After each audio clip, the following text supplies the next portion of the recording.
Et bonjour à tous les amis, c'est Yamomi, j'espère que vous allez bien en ce début d'année 2023. Je suis désolé, ça fait 2 semaines qu'on s'est pas vu, c'est la première ragif de 2023. Mais vous connaissez, hein, les fins d'année, les débuts d'année sont quand même très mouvementés, j'ai pas eu le temps de la faire plus tôt, donc je m'en excuse. On va juste revoir vite fait ce qu'on a manqué pendant ces 2 semaines, et croyez-moi, on en a manqué des choses. C'est un peu comme au boulot, hein. Toute l'année il se passe absolument rien, vous partez une semaine en vacances, la boîte a changé. Concrètement, ce qu'on a loupé, c'est les ventes records de PlayStation 5. Sony a annoncé en début 2023 avoir vendu plus de 30 millions d'unités. Pour rappel, ils étaient à peu près à 25 millions d'unités en novembre, hein, donc ça fait 5 millions en à peine quelques semaines, donc c'est un record. Comme quoi la pénurie tend quand même à diminuer. J'espère que vous avez eu l'occasion d'acquérir cette console si vous la vouliez.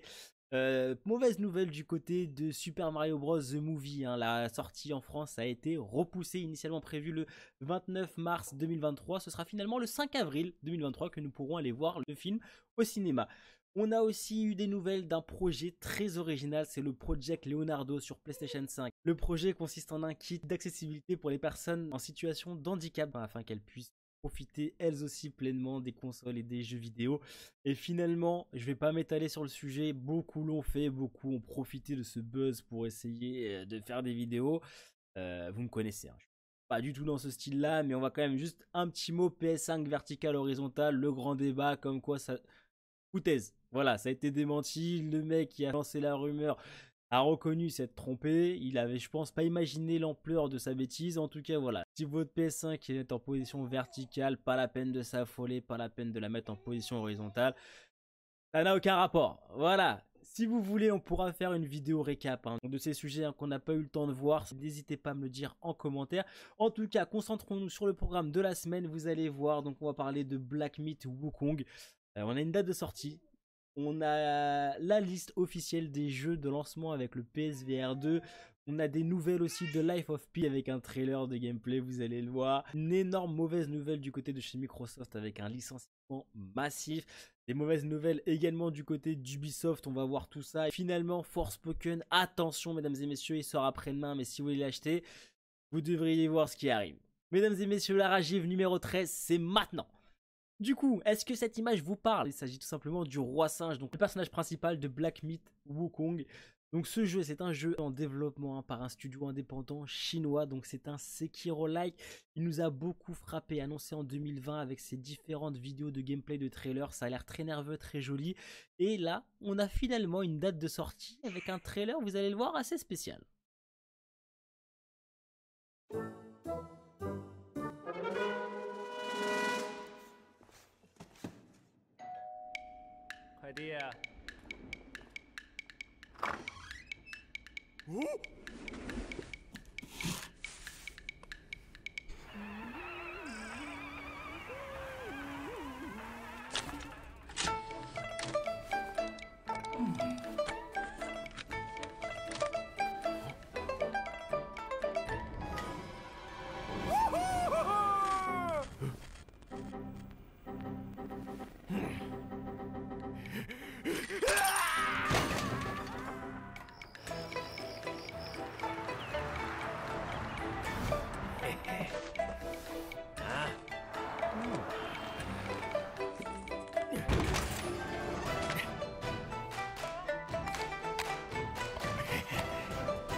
Moi ça me tue, moi je m'éclate, hein. Les trucs comme ça c'est vraiment ma cam.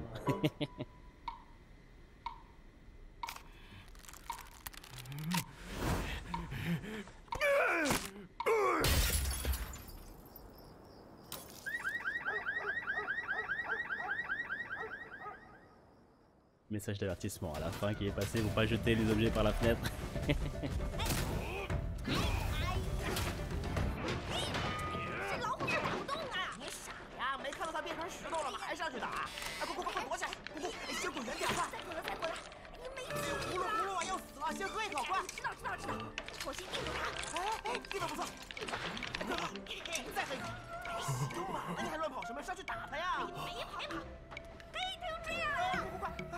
哎呦，完了完了，我这种卡了！别急别急，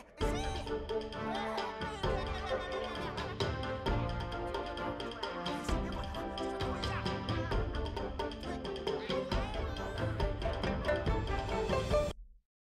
Vous l'avez vu les amis, ça sortira donc l'été 2024. Hein. Donc c'est pas pour cette année, mais au moins on est fixé. Il y a encore 1 an et demi à attendre. Donc déjà que les vidéos ont l'air très prometteuses, s'ils ont plus le temps de peaufiner tout ça, de rajouter plein de choses. Il se peut, alors on prend quand même des pincettes, hein, on peut jamais prédire avec exactitude le futur, mais il se peut que ce soit vraiment la future pépite vidéoludique. Donc on va voir, on va patienter gentiment. Si on a d'autres infos, on vous les communiquera bien évidemment.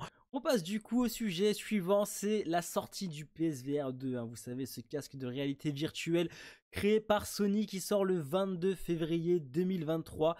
Et ben voilà, on le sait, la liste des jeux disponibles à la sortie sont listés ci-dessus. Donc c'est pas moins de 37 jeux qui viendront pour la sortie de ce casque avec donc des grosses exclusivités comme Horizon Call of the Mountain. Hein, c'est un peu le jeu voilà, qui a beaucoup fait parler de lui ces dernières semaines, ces derniers mois.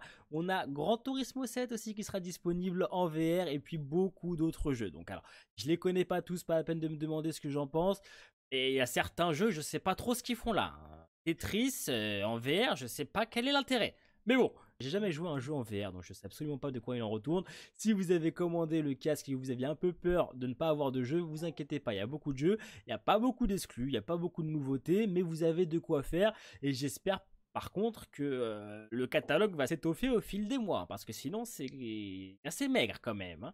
En tout cas, je vous laisse la liste en description. Hein. Si vous voulez checker par vous-même avec les jeux et l'ensemble des jeux, vous pourrez. Et nous, on passe directement au sujet suivant. Oui, on est comme ça ici, on n'a pas le temps. Le sujet suivant, c'est bien sûr Lies of P. Donc si vous ne connaissez pas ce jeu, c'est un jeu qui m'a beaucoup attiré. Pourquoi? Parce que c'est un Souls-like. Et vous le savez, j'ai un attrait très particulier pour les jeux de From Software, notamment la saga des Souls.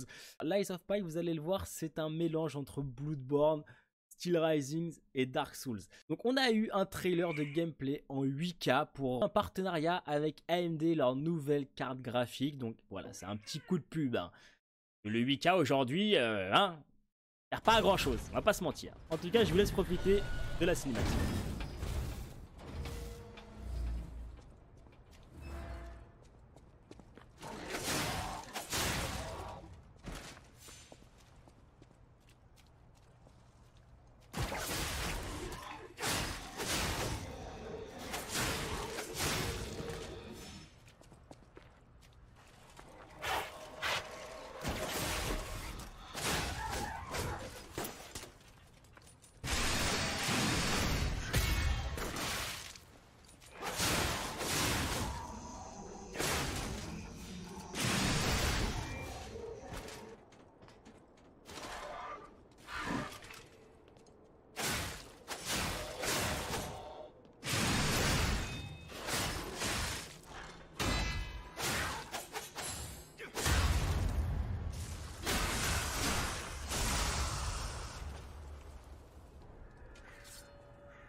La petite pub hein, pour AMD, forcément. Donc voilà, le jeu sortira bien en 2023 sur toutes les consoles, sauf sur la Nintendo Switch. Voilà, donc désolé à nos amis de chez Nintendo. Il faudra peut-être investir dans une autre console si vous voulez jouer à ce jeu. En tout cas, moi, j'ai hâte. On a hâte d'en voir plus. On a hâte de l'avoir entre les mains. Il y a pas mal de choses qui ont l'air sympas. Donc il y a une grosse inspiration, comme on l'a vu, Bloodborne, Steel Rising, hein, avec voilà, cette ville un peu du Moyen-Âge, cette ville des années 1800. On a aussi ces machines qui nous font penser justement à du Steel Rising. On a ces grandes portes qui s'ouvrent et qui donnent lieu à des combats de boss comme dans les Souls. Donc voilà, les esquives, les contres, les parades, donc tout ça, voilà, le système de combat un peu des jeux de From Software. On a hâte d'en savoir plus et bien évidemment, on vous tiendra informé de toutes les nouveautés qu'on aura sous la main. On va passer maintenant, si vous le voulez bien, à un sujet bien moins drôle et bien moins excitant. Voilà, ça vient de chez Microsoft, les amis. Microsoft a annoncé le 18 janvier 2023 licencier 5% de leur effectif, ce qui ne représente pas moins de 10 000 employés. C'est énorme. Rappelez-vous, il y a un an, jour pour jour, le 18 janvier 2022, Microsoft annonçait le rachat d'Activision Blizzard King pour la modique somme de 69 milliards de dollars. Comment vous dire comment on jauge en un an, on passe d'un achat de 69 milliards, qui aujourd'hui est encore en cours et qui est très controversé par énormément de monde, qui n'est pas encore approuvé par les hautes autorités du commerce, hein, vous le savez, c'est un sujet en cours et on vous tient informé dès qu'on a des nouveaux. Et de l'autre côté, un an après, annoncer licencier 10 000 personnes. Au bout d'un moment, Microsoft, il y a un truc qui va pas. Donc selon Microsoft, voilà, il y a beaucoup plus de place à l'intelligence artificielle, donc qui remplace de plus en plus le travail des êtres humains. Du coup, ils veulent faire plus avec moins de moyens. C'est un peu la politique de Microsoft. En tout cas, ça va pas jouer en leur faveur dans ce rachat. Surtout que la plupart de ces employés, hein, les 10 000 employés, sont issus de Xbox, Bethesda Game Studio et de 343 Industries. Donc Bethesda Studio, vous savez, c'est Starfield, c'est les Elder Scrolls, c'est les Fallout et 343 Industries, la saga des Halo. On en avait un peu parlé, si vous vous le souvenez bien, j'avais énoncé quelques doutes par rapport au rachat, hein, parce que moi concrètement je suis pas pour le rachat de Activision Blizzard King par Microsoft, parce que si c'est pour finir comme Bethesda à privatiser les jeux sur leur console, hein, on sait que le prochain Elder Scrolls, donc le Elder Scrolls 6 ne sortira que sur les consoles de Microsoft, déjà, et en plus il licencie une bonne partie des effectifs de Bethesda, donc je ne suis pas sûr que le rachat de Activision Blizzard King soit en la faveur de ceux qui travaillent là-bas. Bref, tout ça pour dire que Microsoft ont vraiment mal choisi leur moment pour faire cette annonce, mais en tout cas ils n'avaient pas trop le choix parce qu'ils étaient obligés de la faire avant les comptes de fin d'année. Bah oui, ces fameux comptes, hein, vous rendez compte à vos actionnaires, vous présentez le bilan de l'entreprise de l'année écoulée, et quand ça va pas, bah vaut mieux annoncer la patate chaude avant que le jour J en pleine réunion. Et en parlant de patates chaudes, les amis, Ubisoft n'en est pas mieux. Hein. Ubisoft est en pleine crise. Hein. Si vous n'avez pas suivi, il y a un appel à la grève le vendredi 27 janvier après-midi suite aux propos du président d'Ubisoft. Donc Ubisoft, c'est ce studio français hein, basé à Montreuil. Ils ont annoncé dans un communiqué que Ubisoft, ça n'allait plus. Hein. Ils appellent les employés à faire de leur mieux, à donner toujours plus d'efforts pour essayer de remonter la pente, mais qui sont vraiment en mauvaise posture. Donc le parti solidaire informatique hein, a fait un appel à la grève, hein, parce qu'ils savent très bien que quand le président vous dit que l'entreprise va mal, en général il y a des licenciements qui pointent le bout de leur nez peu de temps après. Donc dans les revendications, une augmentation immédiate de 10% pour subvenir à l'inflation de la vie, et ça sans compter les augmentations annuelles hein, qui ont pu avoir lieu. Il demande aussi l'acceptation de la semaine de 4 jours. Hein. C'était un accord apparemment qui avait déjà été négocié mais qui n'a jamais été appliqué. Et en outre, une transparence sur les évolutions d'effectifs et un engagement contre les licenciements déguisés. Hein. Parce que oui, le président de Ubisoft n'a pas parlé explicitement de licenciement, mais il a utilisé des termes qui ne laissent pas de doute possible. Hein. Sur le futur d'Ubisoft, il y a pas mal de gens qui vont aller pointer à Pôle emploi, les pauvres. Hein. Donc voilà. Un appel à la grève le vendredi 27 janvier après-midi. Pour l'instant, le président n'a pas répondu, n'a pas fait de communiqué de presse. Donc, on vous tiendra informé, bien évidemment, dès qu'on en saura plus. En tout cas, ça va mal. Hein. Là, les deux gros studios, ça va mal, ça va mal. Et apparemment, Ubisoft s'est mis dans cette posture parce qu'en 2022, 2 jeux uniquement de chez Ubisoft sont sortis. Il y a eu Just Dance 2023 et Mario les Lapins Crétins. Sparks of Hope, excusez-moi pour mon anglais, mais voilà, ce sont les 2 seuls jeux qui sont sortis, qui étaient censés renflouer les caisses, mais malheureusement, qui n'ont pas eu le succès escompté. Donc forcément, les caisses un peu moins bien remplies que ce qu'elles auraient dû être. Toutefois, relativisons, ils ont quand même été acquis par le Tencent, et grâce à cette acquisition, ils ont quand même engendré une centaine de millions d'euros. Donc ils sont pas non plus à la rue. N'allez pas nous faire croire n'importe quoi, Ubisoft. Donc voilà, on vous tiendra bien évidemment informé. On en sait pour l'instant pas plus. Écoutez, pour finir cette rage, on va parler d'un sujet très très important. Vous savez, Forspoken, le jeu de Square Enix. Et Square Enix, c'est un studio qui bat un peu de l'aile en ce moment, on va pas se mentir. Hein. Ils n'ont pas enchaîné les succès. Donc ils comptent beaucoup avec Forspoken. Et malheureusement, vous allez le voir, entre la démo qui est sortie mi-décembre 2022, hein, à la suite des Game Awards, et l'annonce de trailer qui était sortie en 2020, on a comme l'impression qu'il y a une grosse baisse de qualité graphique, vous allez le voir. Un YouTuber a fait un comparatif entre le trailer et la démo d'un point de vue entièrement graphique. Vous allez le voir, ça choque un petit peu les amis. La vidéo est très longue, donc on va se passer juste quelques petites séquences. Je vous la mettrai bien évidemment en description si vous voulez aller regarder les 12 minutes 43 de comparatif. Il y a une première partie où on compare voilà, le trailer, la démo, et une deuxième partie dans laquelle il compare depuis la démo les différents modes disponibles. Vous le savez maintenant, les jeux qui sortent sont souvent accompagnés de plusieurs modes graphiques disponibles. Donc il y a le mode performance qui privilégie les FPS au détriment d'une qualité graphique un peu amoindrie. Il y a le mode qualité qui, comme son nom l'indique, privilégie la qualité au détriment des FPS. Donc en général, on a une meilleure qualité graphique, mais on est plafonné à 30 FPS. Vous allez le voir, il n'y a pas beaucoup de différence et l'ajout du ray tracing n'ajoute pas grand chose. Je vous laisse regarder.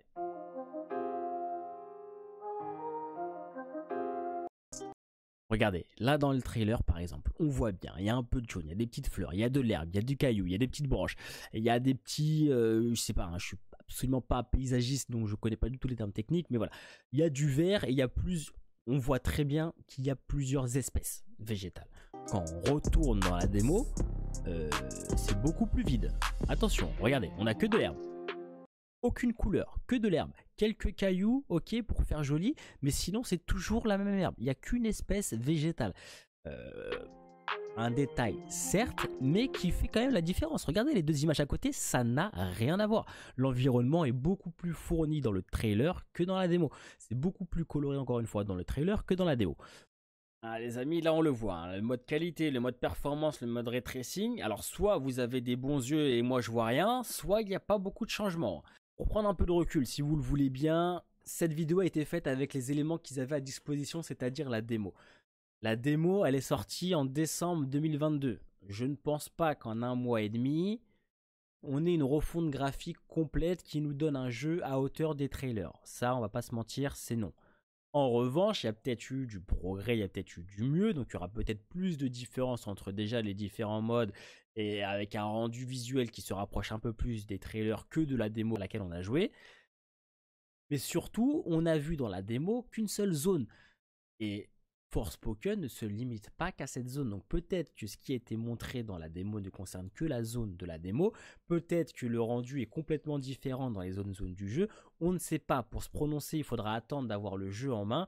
Et rassurez-vous, vu l'ampleur que cette histoire a prise, on va avoir beaucoup de vidéos comparatives. Donc je vous tiendrai bien évidemment informé de ces visuels graphiques. Est-ce que c'est à la hauteur des trailers ou pas, hein? Je sais que c'est pas aussi cool que ce qu'on avait envie de croire, mais c'est peut-être pas forcément mauvais pour autant. Bon, tout ça les amis pour dire quoi? Je veux vous mettre en garde. Attention, si vous avez précommandé Forspoken et que vous n'avez pas eu l'occasion de jouer à la démo, que vous basez seulement sur les trailers annoncés en 2020 et autres, vous risquez d'être déçus. Maintenant, vous avez les cartes en main. En tout cas les amis, on arrive à la fin de cette ragif. J'espère que ça vous a plu. N'hésitez pas à me dire en commentaire ce que vous avez pensé de toute cette actualité.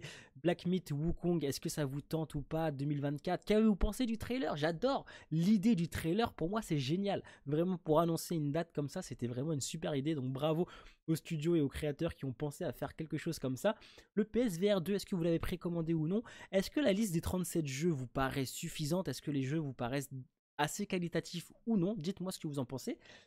Lies of P, est-ce que vous aviez connaissance de ce jeu, hein, de ce Souls-like ou non? Est-ce qu'il vous donne envie lui aussi ou pas? Microsoft, que pensez-vous voilà, de ce licenciement qui arrive à un moment assez charnière hein, dans l'histoire de Microsoft avec ce rachat toujours en cours d'Activision Blizzard King?